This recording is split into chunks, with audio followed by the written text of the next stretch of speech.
Here's counseling 101. Go to a professional biblical counselor. Si, senor. 1 month later. Have you gone to the professional biblical counselor? No. 3 months later. Same problems. Have you gone to the professional biblical? So what are they doing? You're playing the fool.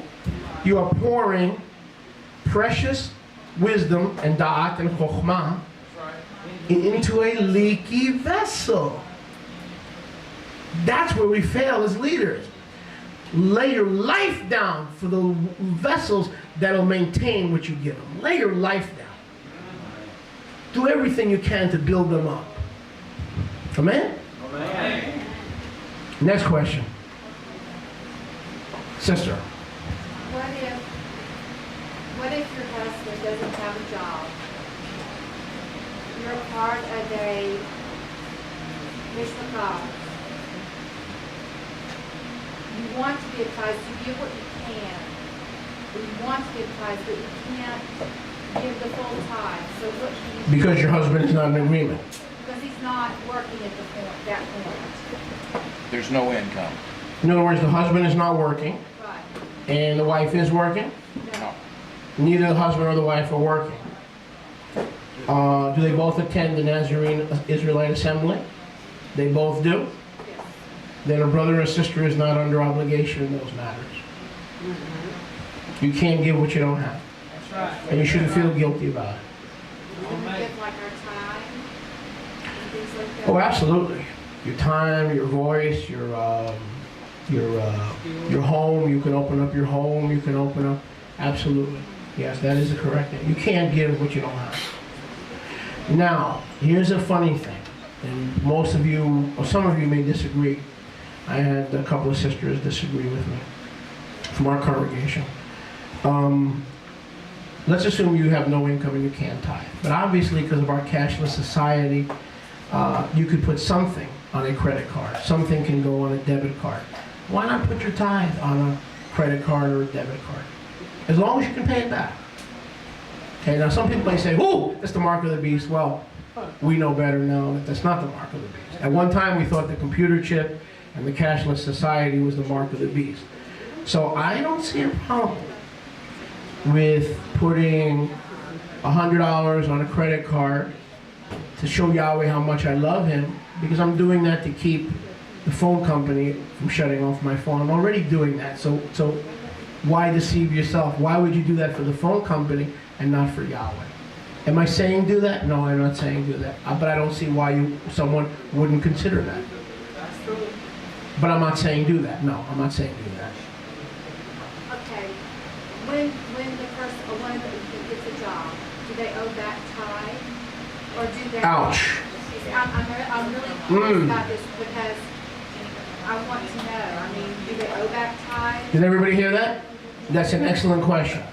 If someone is not working and they haven't been tithing, when they do get a job or they do have income, should they begin to tithe or back tithe? You want yes, you want the truth, correct? The answer is yes. I had an elder who told me I caught him stealing. That's right. Can't build an Israelite congregation that way.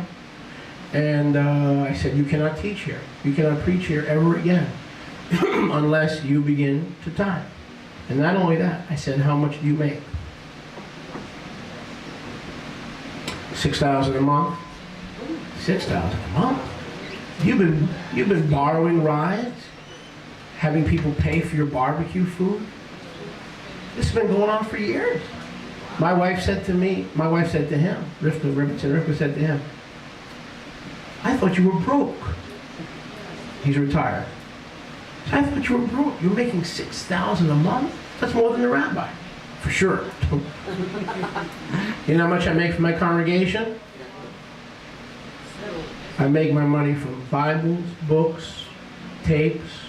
See, that's how I make my living. But I don't make it from the congregation. I give it to that goes to the landlord. So we told this elder, and we said to the elder, yeah, you owe Yahweh $13,000. Of course, now that the elder's gone, that no longer applies. So, Or how about the woman who sold the house and she pocketed $200,000?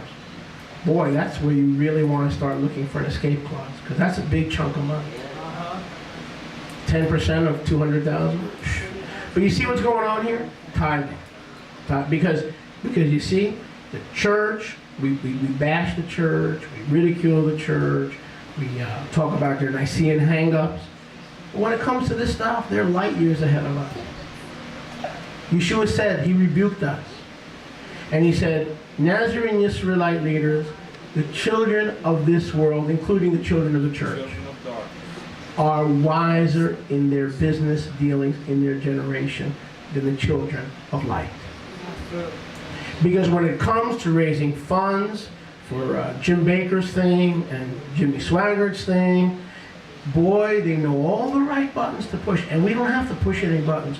All we got to do is encourage people to render unto Caesar that which is Caesar, and to Yahweh the things that are Yahweh. Don't push buttons, push Torah. Because if you don't, you're letting people steal. Yes. Right. And there's stealing going on in your congregation. It's not an option. My people, bless their soul, they'll tell you. They know it's not an option. We have one of the highest, am I right? You know, Amen. our tithing is about 70 to 80% of our people tithe.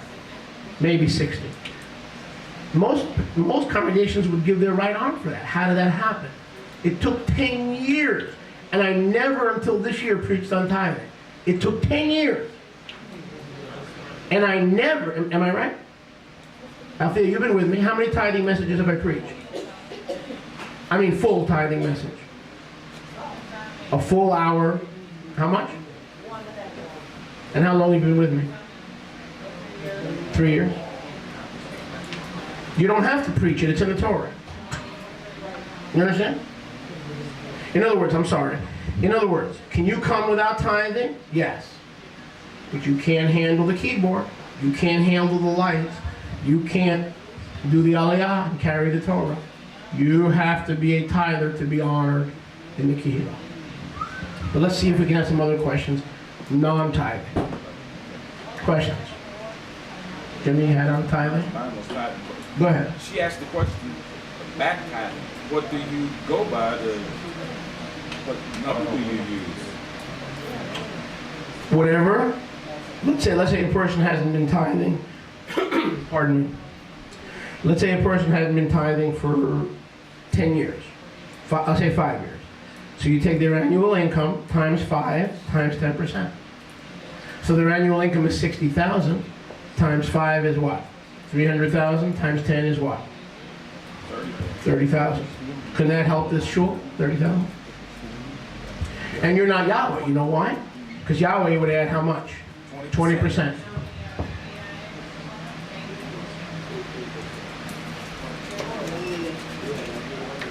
Now, to be honest with you, it's not going to happen. People will find a reason to leave. What usually is going to happen is just about the time they have to pay their back tithes, even without the 20%, they're going to leave. They say, you know something? There's some people in that Tamara Jenkins place. They don't have love. No love. Harsh. Cold. Unsociable. They'll find. When the sheriff of heaven comes looking for his paycheck, all of a sudden the love factor will kick in. I like it, the worship's good, the preaching's pretty good. There's no love. What they're really saying is they don't want to be under authority. Unless that authority tells them to join the Mormon Tabernacle Choir, if it's Kadosh authority, they should be willing to be submitted to the Kadosh authority. Next question. Tithing is not a money problem. Tithing is a spiritual problem. Amen. Can you remember that? Huh? Simon, you can remember that, right? Tithing is a spiritual problem. It is not a financial problem. If it was, Yeshua would not have commended the widow with 2 mites. Questions? What about if there are a person who have just part-time, if his part-time request to work in Shabbat, and when I tell him don't work in Shabbat, he said it's the only income I have. If I tell my boss that I don't want to work in Shabbat, he wanna kill me outside. So What do you think I'm going to say, Carlos? Tell me. You've known me for 3 years. What do you think I'm going to say? you wanna say get another job. How do you say that in Spanish? Otro Fuero trabajo. cabeza? How do you say fire the boss? Yeah. What was his question? Rabbi Tom was sharing it this afternoon. One second. Just give me a second. Rabbi Tom was sharing it this afternoon. Yahweh puts us in trials. Not to see how we react. He knows how we're going to react. So we can see how we react and we don't react correctly. There is not a person, Rabbi Carlos, there's not a person in the history of the world who has given up working on Shabbat to honor Shabbat that didn't come out 10 times more prosperous. Not one. Or Yahweh's a liar. That's true. Now, you could say we're afraid to do it. Yes, now that's true. So what's the opposite of fear? Faith. What's the cure for fear? Faith. If it was me and I didn't have the convenience of the offering from the people and I had to have a real job, and I did for many years, honestly, you want the honest truth? If I had to work on Shabbat, I would praise Yahweh for every dollar that I was going to lose, because I was taking my first step not only into Israel and to obedience, but into being raised up into the ministry. If you've got the guts to fire your boss, knowing it's going to hurt in the short term, I promise you, as Yahweh lives, you know what that means? I just took a vow that He will raise you up and prosper you. I've never seen someone that gave up working on Shabbat that Yahweh didn't make the head and not the tail. I've never seen it. I've never seen it. That didn't mean there was not pain for a month or 2 months. There was pain. But when that pain went, victory came. I promise you. I promise you. And I'll even scarier. Some of you there, and there's another curse we're going to talk about maybe next year or when Yahweh wills it, bivocationalism. Oh my gosh. It almost killed my marriage. It almost destroyed my marriage. This poor woman wanted to have the bills paid, right? As every wife wants to have the bills paid. There's nothing wrong with wanting to have the bills paid. And I refused to get a real job. Kmart wanted to hire me, I didn't want it. Walmart wanted to hire me. Anything that would cause me to get caught up in the spider web of the corporate ladder. Because once I start getting caught up in that corporate ladder, it's not really a ladder, it's a web. And when that release came, that Jubilee release came, to go into the ministry full time, I couldn't say Hineni, I couldn't say I'm available. Father, I have a job, I have to report to work, I have to be there. So this used to drive her crazy and almost destroyed our marriage because there wasn't enough income. I would work. I was not lazy. I was not slothful. I worked all my life, Rivka can tell you. But I would take what we would call in Orlando Mickey Mouse jobs. Selling pens, coffee mugs, working from 5 p.m. to 8 p.m., knocking on doors, selling iron security doors. You know, these little part-time jobs where if you sold, you got paid. If you didn't sell. But I wasn't doing it to hurt her, and I wasn't doing it to hurt my family. Because I knew Yahweh promised me a full-time release into His service. And when that call came, I could not be tied up. I could not be tied down. I could not be in bondage. So I took Mickey Mouse jobs. Make sense? But I'll tell you what, there may be 1 or 2 people in this room, and this may not apply to everybody, where Yahweh is calling you to quit your job and step out of the water. I'm serious. I'm not saying it's everybody. I'm not saying it's you. I'm not pressuring anybody. I'm saying He may be calling you to quit your job and step out of the water, and you will not sink like you think. Temor is not of the Father. Yahweh has not given us a spirit of temor, but power, love, and a sound mind. Amen. But you see what's going on here? How all the questions are about finances. There's so many things in our congregation. There's so many issues in our congregation. Because this is the trick of the devil. The Baptists have so much money. The steeple is so high. You can see it from Highway 74. And if you can't see it, what do? They build a higher one. Wilma and Katrina come in, destroy the roof, no problem. 4 months later, the roof is gold, back where it was. Now you try it. If this building was torn down, if Yahweh allowed this building to come down, would it be rebuilt in 2 weeks? We do nothing. We achieve nothing. We don't build hospices. We don't build hospitals. When you and I get sick, we go to Baptist Hospital. We go to Presbyterian Hospital. Why? Because Yahweh is with them and not with us, right? Wrong. Because we need to lead. If we start leading, we will get the finances, and the hospices and the hospitals and the Messianic yeshivas, they will come into fruition. They will be built. Yahweh is waiting for somebody to lead. Amen.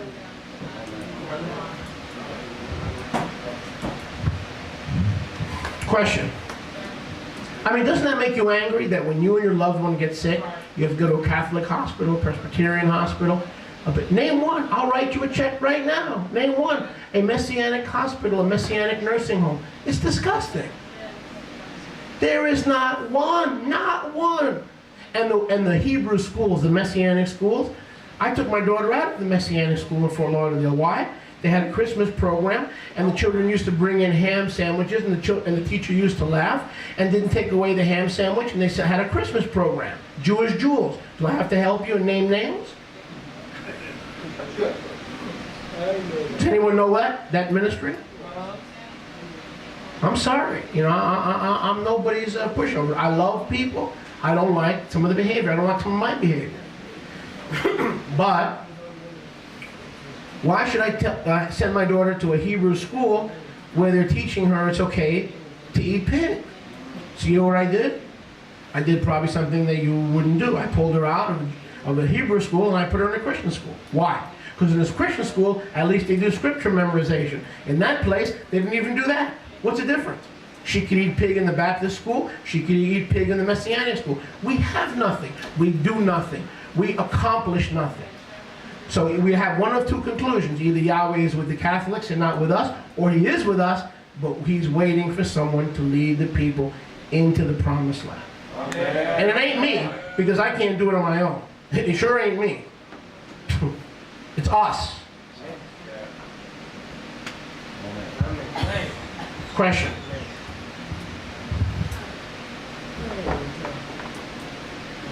Question. It's still early. No more questions, we'll have breakfast right away.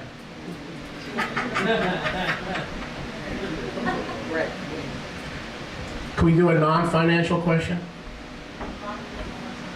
Question? Daniel, you had one, I'm sorry. You had? Did you get yours answered? We couldn't hear. Oh. Okay. Okay. Any questions? I'll wait. Matthew. How do you address it when certain people in the assembly, they work on the high holidays? Very good question. The pressure is when they work on the high holidays, on the Moadim, the pressure from a lot of Nazarene Israelite rabbis, what they do is they move the holiday to the closest Shabbat. You know what I'm saying? So for instance, if Sukkot or Shavuot falls on a Tuesday, they know nobody's going to show up, so they move it to Saturday. That's what they do. If people don't come to the Moadim, you mean people are not attending the Moadim faithfully? Well, they just go to work. Okay. If it falls during the work week, they don't even make an effort to Okay. not work. That's usually a sign, and you're pretty strong on the Moadim, right? You teach it forcefully, with conviction. That's usually a sign of a new congregation. A new congregation, remember, Shabbat is the door opener. The Moadim come a little bit more gradually. So if you see that in a congregation, it's usually a sign of a new congregation, which is your congregation. If you have that problem in 4 years, there's a problem. You will have that problem for the first year. But when your people realize that there are, pardon me, when your people realize there are weekly Shabbats and annual Shabbats, they'll change. But that's a common problem. Very common. My people, for the first few years, did not show up on the Moedim. But I refused to change the Moedim. That's right. If it was on a Monday, I had it on a Monday. If it was on, I didn't move it to the closest Shabbat. Good question. Good question. Nobody else got a question? Everybody, we know everything we need to know when we go home. Yeah, hello, Ma? I do have a question. Yeah. It's financial though, you okay with it? Sure. From you, yes. Okay. Because I don't get music if I say no. I'll be the music unman. Go ahead. A person who comes in, they're new. Can everybody listen, please? Hold on a second. Can you stand up so they can hear you, please? A person that comes, Go ahead. a person that comes in and they're new to the congregation. They've been tithing, but yet they've been also working on the Shabbat, but they didn't know that they had, they had to abstain because they've been Sunday worshipers. So they come in new. They worked on the Shabbat. Do they owe that money that they've earned from the Shabbat to Yahweh? Excellent question. In other words, before they started keeping the Shabbat, they were working. Did they know they were doing the wrong thing? Did they know it at that time? No. They had no idea. Completely oblivious. Oblivious. The Shabbat. They don't owe Yahweh a cent. Okay. Now, if someone did know Then they would owe Yahweh the back tithe. for that Shabbat. Everybody hear that? In other words, all those Shabbats that you worked in your life before you knew about Shabbat, you don't owe Yahweh any money because you didn't know. You were in ignorance. You don't owe Yahweh any money. Same applies for Okay. a lost person? Guys, I'm sorry. Same applies like for a lost person? That would be the same principle as a lost person, yes. What does a lost person owe Yahweh? Nothing. They're not building the kingdom. They need to change lords. They have Lord Satan. They need to put on the Master Yahweh. So Yahweh is not interested in any kind of financial interaction with that person. He's interested in a spiritual transaction with that person. Good question. Dan? What would you say about those who are in professions that have to be operating? Police officer. Police officers or doctors or firemen?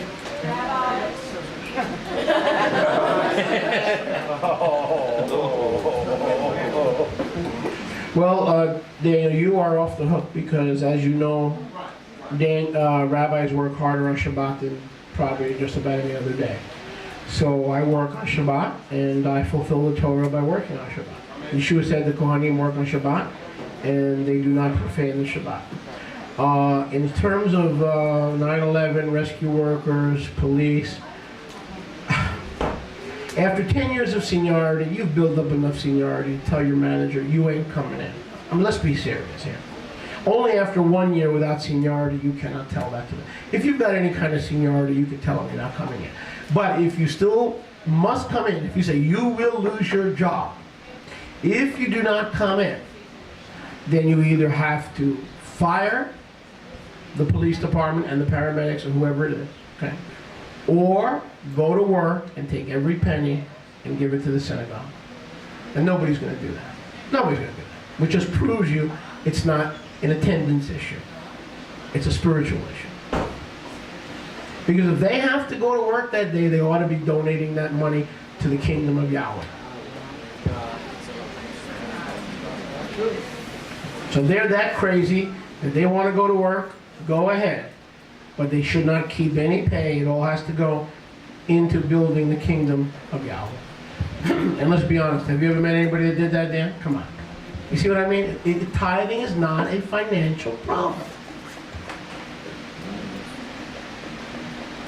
And I gotta tell you, I gotta tell you, there's no secret to this thing. There's no secret. Sometimes it takes time. You can't just teach a tithing message and expect everything to come together. You've got to share it a little bit every week, 5 minutes a week, 10 minutes a week. Pay, pay, pay. Don't give sermons, don't give messages, don't do the manipulation routine. Just call it discipleship. That's what it is. It's discipleship. But it's all intertwined. Do you understand how all this thing is intertwined? Yeah. That's why we rent from churches. I used to rent from a church. I'm not condemning anybody. You know why we rent from churches? Because they give us a classroom for free. You see how it's all tied together? It's all tied together.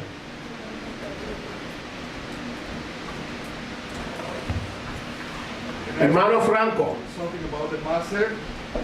Possible? I'm sorry? One question about the master. Sure. I told you the next 20 minutes, but go ahead. Actually, it's two questions. Okay.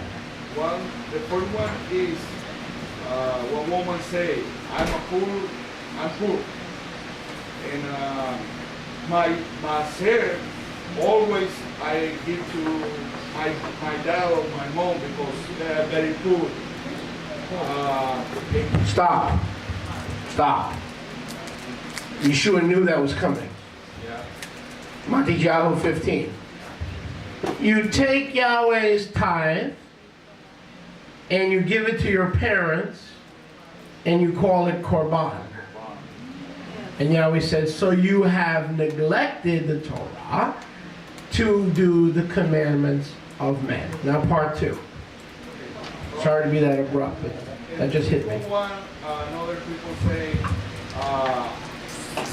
I lease my truck every week or per month, and the people pay me per month or per week. And for example, in this week we have any Shabbat or any Moadim, and I lease the truck in Monday, and the Shabbat will be in Friday, for example. I have to. What happened to? What? So in other words, somebody's leasing your truck throughout the week, including Shabbat, and they're using the truck. No, the Shabbat next to the Yom Shishi. No.